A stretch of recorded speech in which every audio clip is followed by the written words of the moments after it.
Assalamualaikum warahmatullahi wabarakatuh. Perkenalkan, nama saya Hasmia dengan NIM 452210008. Saya dari kelas 1A, jurusan Administrasi Niaga, Prodi D4 Administrasi Bisnis. Kali ini saya akan menyampaikan materi tentang pertumbuhan ekonomi. Pertumbuhan ekonomi dapat diartikan sebagai proses perubahan yang secara berkesinambungan menuju kondisi yang lebih baik dalam kondisi perekonomian suatu negara.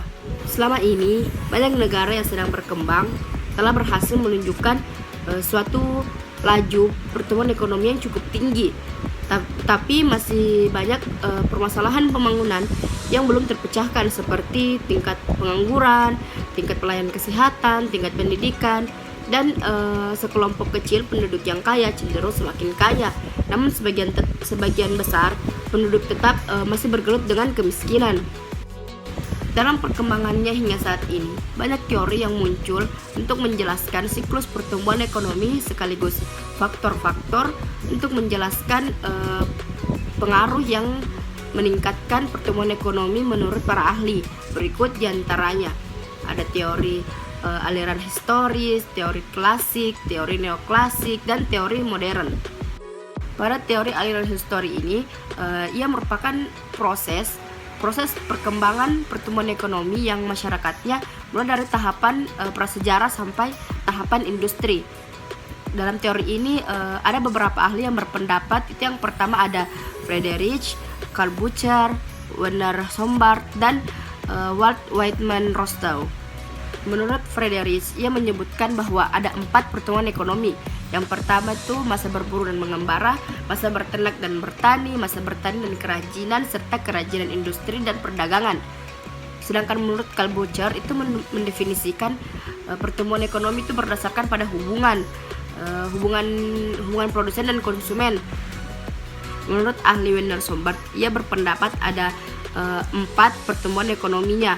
Yang pertama ada prakapitalisme, kapitalisme madya, kapitalisme raya, kapitalisme akhir, di mana prakapitalisme itu merupakan manusia yang belum mengenal paham kapitalis karena masih bekerja untuk memenuhi kebutuhannya sendiri. Sedangkan kapitalisme madya itu ia merupakan awal mula mengenalnya uang dan bermunculan kekayaan.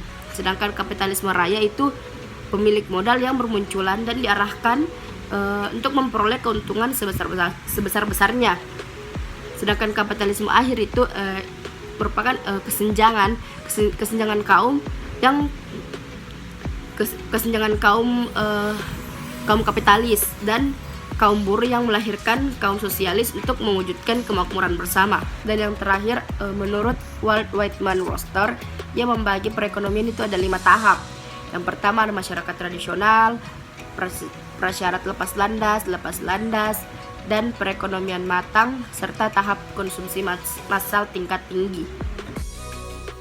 Kemudian yang kedua ada teori klasik. Teori klasik ini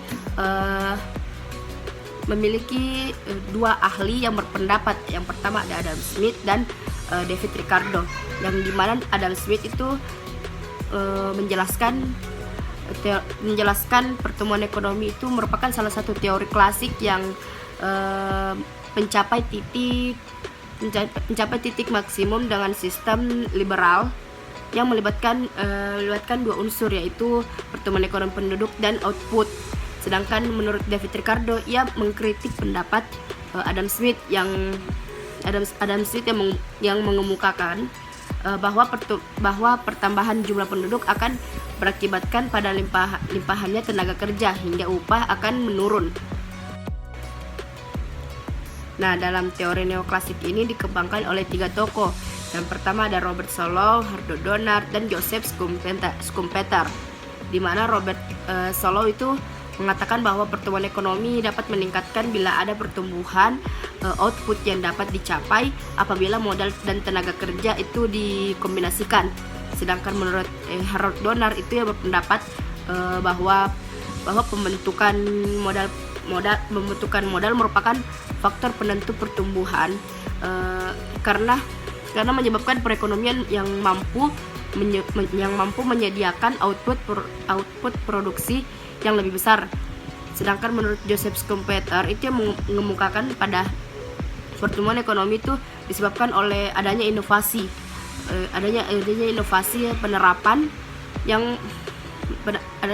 penerapan pengetahuan dan teknologi di dunia usaha. Dan yang terakhir ada teori modern. Teori modern ini berdasarkan pada perilaku manusia yang bersifat situasional, yang artinya itu manusia menyesuaikan dirinya dengan situasi yang dihadapi dan mengambil keputusan sesuai dengan kondisi lingkungannya. Kemudian ada faktor yang mempengaruhi pertumbuhan ekonomi. Sebuah negara yang berkaitan erat dengan tingkat kesejahteraan rakyatnya. Ekonomi suatu negara itu dapat dikatakan bertumbuh jika kegiatan ekonomi masyarakatnya berdampak langsung kepada kenaikan produksi barang dan jasanya.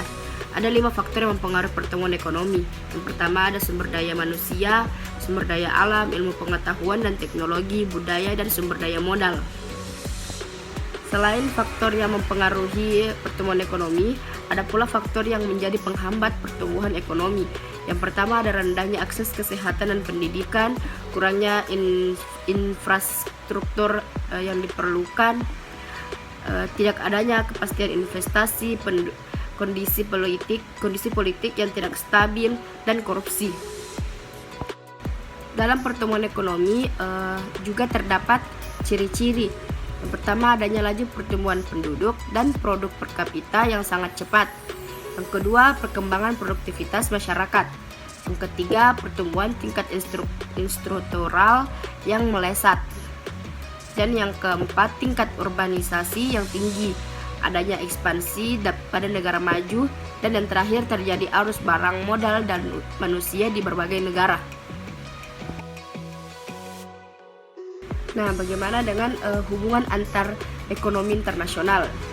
Kerjasama ekonomi internasional adalah hubungan suatu negara dengan negara lainnya dalam bidang ekonomi melalui kesepakatan tertentu. Kerjasama ekonomi internasional ini didasari kepentingan tertentu untuk dapat meningkatkan kesejahteraan ekonomi, pertumbuhan ekonomi, dan peningkatan struktur kegiatan ekonomi nasional. Tak hanya itu, kerjasama ekonomi internasional ini dilakukan untuk memenuhi kebutuhan rakyat dan kepentingan negara. Karena kerjasama internasional ini mencakup lebih luas. Oleh karena itu kerjasama antar negara di bidang ekonomi ini bertujuan untuk meningkatkan kesejahteraan ekonomi, pertumbuhan ekonomi, hingga struktur kegiatan ekonomi nasional. Nah, bagaimana dengan pertumbuhan ekonomi dan kenaikan produktivitasnya? Pertambahan penduduk berarti pertambahan tenaga kerja, yang berlakunya hukum pertambahan hasil yang berkurang mengakibatkan kenaikan output yang semakin kecil, penurunan produk rata-rata, serta penurunan tarif hidup. Dalam peningkatan produktivitasnya ini, dia bersumber dari 3 hal. Yang pertama ada dengan spesialisasi, dengan sistem pembagian kerja, dan ditemukannya mesin-mesin. Ditemukannya mesin-mesin ini untuk mempermudah dan mempercepat pekerjaan. Di mana pertumbuhan ekonomi ini menunjukkan sejauh mana aktivitas perekonomian akan menghasilkan tambahan pendapatan masyarakat pada suatu periode. Karena pada dasarnya aktivitas ekonomi itu merupakan suatu penggunaan faktor-faktor produksi untuk menghasilkan output. Maka proses ini pada gilirannya akan menghasilkan suatu aliran balas jasa terhadap faktor produksi yang dimiliki oleh masyarakat. Dengan adanya pertumbuhan ekonomi, maka diharapkan pendapatan masyarakat sebagai pemilik faktor produksi juga akan meningkat. Itulah materi yang saya bawa pada kesempatan kali ini tentang pertumbuhan ekonomi. Untuk kurang jelasnya silahkan hubungi kontak person pada slide terakhir. Sekian dan terima kasih. Jika ada kata yang kurang sopan dan tutur kata yang kurang tepat, tolong dimaafkan. Assalamualaikum warahmatullahi wabarakatuh.